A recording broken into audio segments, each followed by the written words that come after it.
రాష్ట్రంలో చట్టవిరుద్ధంగా జరుగుతున్న ఇసుక తవ్వకాలను అడ్డుకోవాలని చెప్పి సుప్రీంకోర్టులో పిటిషన్ ఫైల్ చేస్తే దాని మీద విచారణ జరిపిన సుప్రీంకోర్టు వెంటనే అక్రమ తవ్వకాలు నిలిపివేయాలి, ప్రతి జిల్లాలో కలెక్టరు, పోలీసులు, వివిధ విభాగాల అధికారులతో కమిటీ ఏర్పాటు చేసి ఈ అక్రమ ఇసుక తవ్వకాలు ఆపివేయాలని చెప్పి ఆ కమిటీ పర్యవేక్షణలో ఇవన్నీ కూడా విచారణ చేపట్టాలని ఆదేశించడం ఆహ్వానించదగ్గ పరిణామం.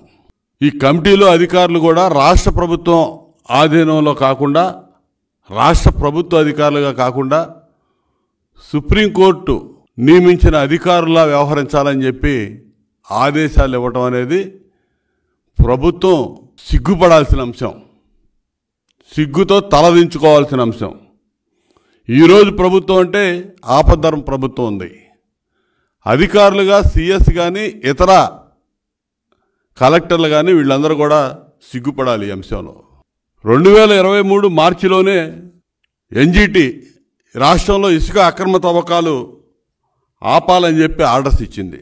అదేవిధంగా ఎటువంటి అనుమతులు లేకుండా ఇక్కడ జరుగుతూ ఉన్నాయి అక్రమ తవ్వకాలు, వీటి మీద విచారణ జరపండి అంటే విచారణ జరిపి ఇచ్చినటువంటి ఆదేశాలు అమలు చేయకుండా ఈ రాష్ట్రంలో ఉన్నటువంటి కలెక్టర్లు కూడా 22 జిల్లాల కలెక్టర్లు ఒకే విధమైనటువంటి నివేదికలు ఇచ్చి కోర్టును కూడా మభ్యపెట్టారు.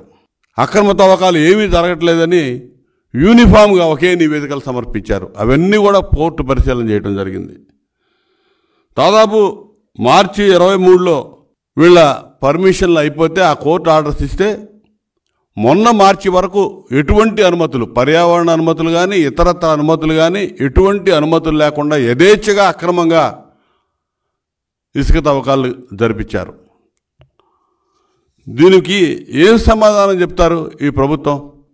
మేము మొత్తుకుంటా ఉన్నాం. చంద్రబాబు నాయుడు గారు 2023లో 40,000 కోట్లు జగన్మోహన్ రెడ్డి కనుసన్నల్లో అక్రమ ఇసుక మైనింగ్ జరిగింది. ఈ రాష్ట్రంలో ఎవడెవడు కారకులో, ఏ ఏ డిపార్ట్మెంట్స్ ఏ విధంగా సహకరించినాయో, డిఎంజీ వెంకటరెడ్డి వీటన్నిటికీ పాత్రధారిగా సూత్రధారిగా ఉండి ఏ విధంగా 1000 కోట్లు కొల్లగొట్టి వీళ్ళకి సంపాదించి పెడతా ఉన్నాడో, ఇందులో మైనింగ్ ఫారెస్ట్ మినిస్టర్గా ఉన్నటువంటి పెద్దిరెడ్డి రామచంద్రారెడ్డి ఏ విధంగా దోపిడీ చేస్తూ ఉన్నాడో మొత్తం కూడా మేము సాక్ష్యాధారాలతో సహా గతంలోనే నిరూపణ చేశాం.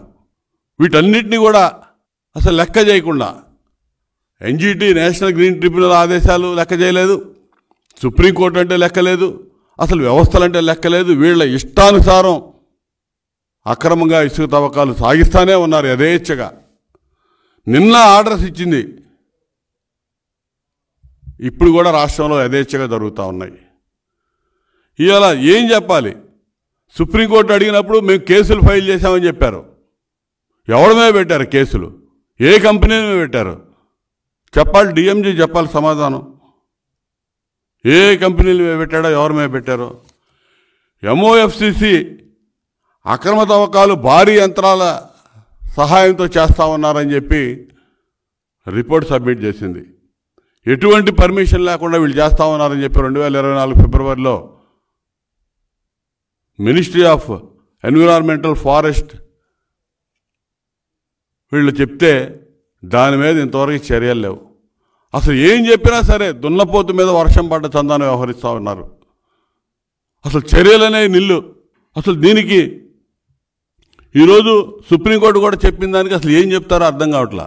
ఇప్పుడు వీళ్ళ పర్యవేక్షణ, రాష్ట్ర ప్రభుత్వ పర్యవేక్షణ లేకుండా సుప్రీంకోర్టు పర్యవేక్షణలో జరపాలి రేపటి నుంచి. కలెక్టర్లు చూస్తేనే 22 మంది కలెక్టర్లు ఒకే రకంగా ఏ అక్రమ తవ్వకాలు జరగట్లేదని రిపోర్ట్లు ఇచ్చారు. ఇవన్నీ రేపు 10 రోజుల తర్వాత 20 రోజుల తర్వాత ప్రభుత్వం మారుతుంది, మేము అధికారంలోకి వస్తాం.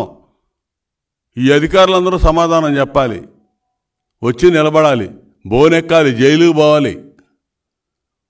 ఉచిత ఇసుక పాలసీ పెట్టి ప్రజలకి బ్రహ్మాండమైన మేలు చేకూరిస్తే దాని మీద అక్రమాలు జరిగినాయి అని చెప్పి చంద్రబాబు నాయుడు గారి మీద కేసు పెట్టింది ప్రభుత్వం, సిగ్గు లేకుండా జగన్మోహన్ రెడ్డి ప్రభుత్వం.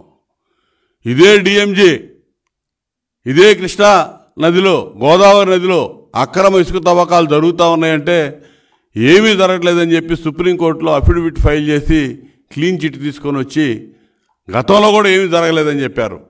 అప్ స్ట్రీమ్లో జరిగినాయి అంటే ఏమీ జరగలేదని చెప్పి అఫిడవిట్ ఫైల్ చేసి ఇక్కడికి వచ్చి చంద్రబాబు నాయుడు గారి మీద కేసు పెట్టారు. కోర్టులో చెప్పారు ఏ అవకతవకలు జరగలేదని. చంద్రబాబు నాయుడు గారు ఫ్రీ స్టాండ్ పాలసీలో అక్రమాలు అవకతవకలు జరిగాయని చెప్పి కేసు పెట్టారు. వీటన్నిటికీ రేపు సమాధానం చెప్పాలి. అధికారం పోగానే ఈ వెంకటరెడ్డి అనేవాడు ఇక్కడి నుంచి పారిపోవచ్చు అనుకుంటున్నాడు. ఎక్కడికి పారిపోలేడు. తీసుకొచ్చి నిలబెడతాం, ఇక్కడ మొత్తం కక్కిస్తాం. వీళ్ళు ఎవడైతే జేపీ వెంచర్స్ కానీ, జీసీకేసీ కానీ, ప్రతిమ కంపెనీలు కానీ ఎటువంటి మైనింగ్లో ఏ అనుభవం లేనటువంటి వీళ్ళ బినామీ కంపెనీలను అడ్డం పెట్టి వేల కోట్ల రూపాయలు తాడేపల్లి ప్యాలెస్కి కట్టబెట్టారో ఈ కంపెనీలు సమాధానం చెప్పాలి, ఈ వెంకటరెడ్డి సమాధానం చెప్పాలి. టోటల్గా వీళ్ళని నడిపించినటువంటి జగన్మోహన్ రెడ్డి దీనికి బాధ్యత వహించాలి.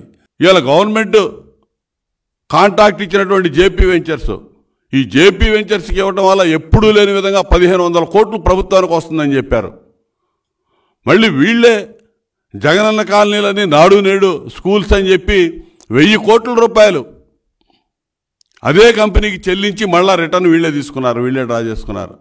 వాడి దగ్గర నుంచి దోచుకున్నారు. బినామీ కంపెనీలను పెట్టి 1500 కోట్ల ఆదాయం వస్తుందని చెప్పి ₹1 ఆదాయం రాకుండా వాడికే కాంట్రాక్ట్ ఇచ్చి జగనన్న ఇళ్ళు అని చెప్పి, నాడు నేడు స్కూల్స్కి అని చెప్పి 1000 కోట్లు తిరిగి వాడికి చెల్లించి వాటిని మళ్ళీ వీళ్ళు రీపే చేసుకున్నటువంటి పరిస్థితులు, అడ్డగోలుగా దోపిడీ చేసిన విధానం ఈ రాష్ట్రంలో చూసాం. వీళ్ళు రేపు ఏం చేయబోతా ఉన్నారో తెలీదు. సుప్రీంకోర్టు ఈరోజు చెప్పినటువంటి ఆర్డర్స్ మీద సిగ్గుపడాలి. అసలు ఎన్నిసార్లు మొట్టికాయలు వేసినాయి. హైకోర్టు చెప్పింది, ఎన్జీటీ చెప్పింది, ఇవాళ సుప్రీంకోర్టు రెండోసారి మాట్లాడటం చాలా తీవ్రంగా జరిగింది. నేను ఆక్షేపణ చేసింది నిన్న. అసలు ఎవడు బాధ్యత వహిస్తాడు? వీటన్నిటికీ సమాధానం ఎవడు చెప్పాలి? డిఎంజీ వెంకటరెడ్డి చెప్పాలి, మినిస్టరు బెద్దిరెడ్డి రామచంద్రారెడ్డి చెప్పాలి, సిఎస్ ఇవాళ మినిస్టరు ఇవాళ ఆపద్ధర్మ ప్రభుత్వం కాబట్టి సిఎస్ జవహర్ రెడ్డి చెప్పాలి, ముఖ్యమంత్రికి తాబేదారుగా పనిచేస్తున్నటువంటి ధనంజయ రెడ్డి చెప్పాలి. వీళ్ళందరూ ఈ దోపిడీలో పాత్రదారులు, సూత్రధారులు. దోచి పెట్టడంలో, జగన్మోహన్ రెడ్డి ప్యాలెస్కి చేరవేయడంలో డబ్బులు వీళ్ళందరూ ప్రధాన పాత్ర పోషించారు. వీళ్ళందరూ కూడా రేపు సమాధానం చెప్పాల్సిన అవసరం ఉంది. నిన్నటికి నిన్న సుప్రీంకోర్టులో అంత సీరియస్ ఆర్గ్యుమెంట్స్ జరిగి, అంత సీరియస్ కామెంట్స్, జడ్జిమెంట్ వచ్చినా కూడా ఈరోజు కూడా జరుగుతూ ఉన్నాయి. ఈరోజు కూడా డ్రెడ్జింగ్లు పెట్టి ఇలా ధవళేశ్వరం దగ్గర అసలుకి బ్యాన్ ఉంది శాండ్ రీచ్. అటువంటిది ఈరోజు ఉదయం 10:54కి డ్రెడ్జర్లు పెట్టి కొడతా ఉన్నారు. ఈరోజు ఉదయం డ్రెడ్జింగ్ చేస్తూ ఉన్నారు. ఈరోజు ఉదయం ఎవడన్నా బుద్ధినోడు ఎవడన్నా చేస్తాడా? అధికారులు ఏం చోద్యం చూస్తూ ఉన్నారా? సర్వోన్నత న్యాయస్థానం సుప్రీంకోర్టు ఆ విధంగా కామెంట్స్ చేసి జడ్జిమెంట్ పాస్ చేసినా కూడా ఈ అధికారులు ఈ విధంగా లెక్కలేనితనంగా మీనమేషాలు లెక్కిస్తూ ఉన్నారంటే వీళ్ళు ఏం చేయాలి? గతంలో అమరావతిలో తీసినటువంటి దాదాపు 4 మీటర్ల లోతుని తవ్వేశారు, అడ్డగోలు తవ్వకాలు. ఇవన్నీ కూడా రేపు సమాధానం చెప్పాలి. వీళ్ళందరూ పారిపోవచ్చు అనుకుంటున్నారు, సర్దేస్తూ ఉన్నారు. ఎక్కడికి సర్దినా కూడా మొత్తాన్ని పట్టుకొచ్చి జవాబుదారీతనం ఫిక్స్ చేసి ఆ వెంకటరెడ్డి అనేవాడు ఏ విధంగా సంపాదించాడో, ఎక్కడెక్కడ ఎవడెవడిని బెదిరించాడో, ఏ అధికారులు మొత్తం కూడా వాంగ్మూలాలు ఉన్నాయి. అన్ని పూర్తి ఆధారాలు మా దగ్గర ఉన్నాయి. అవన్నీ కూడా రెడీగా ఉన్నారు. వెంకటరెడ్డి సమాధానం చెప్తాడా? వెంకటరెడ్డి జైలుకు పోతాడా? అతనితో పాటు అప్రూవర్గా మరి మిగతా వాళ్ళ మీద చెప్పి వాళ్ళని జైలుకు పంపుతాడా? దీనిలో జగన్మోహన్ రెడ్డి పాత్ర ఏంటి? జగన్మోహన్ రెడ్డే ప్రధాన పాత్రధారి, సూత్రధారి. వీటన్నిటికి కూడా ఖచ్చితంగా మూల్యం చెల్లించుకునే రోజులు దగ్గరలో ఉన్నాయని చెప్పి తెలియజేస్తూ, ఇప్పటికైనా సుప్రీంకోర్టు మార్గదర్శకాలు, గైడ్ లైన్స్ ప్రకారం ఇమ్మీడియట్గా కమిటీలు ఏర్పాటు చేసి, ఇక ముందు జరిగే కాదు, ఇప్పటి వరకు జరిగిన వాటి మీద ఎవడు దోపిడీ చేశాడు, దాన్ని ఏ విధంగా రికవరీ చేయాలి, దానికి చర్యలకు ఉపక్రమించమని చెప్పి నేను డిమాండ్ చేస్తా ఉన్నాను. ఆ విధంగా చెయ్యకపోతే, ఆ విధంగా సహకరించకపోతే ఆ అధికారులందరూ కూడా కోర్టే చెప్పింది, కోర్టు ధిక్కరణ కింద చర్యలు తీసుకుంటామని. కోర్టు ధిక్కరణ చర్యలు తీసుకుంటుంది. రేపు మారే తెలుగుదేశం ప్రభుత్వం ఖచ్చితంగా దీని మీద వీళ్ళందరినీ కూడా జైలు ఊచలు లెక్క ఇచ్చే వరకు కూడా నిద్రపోమని చెప్పి మాత్రం తెలియజేస్తా ఉన్నా.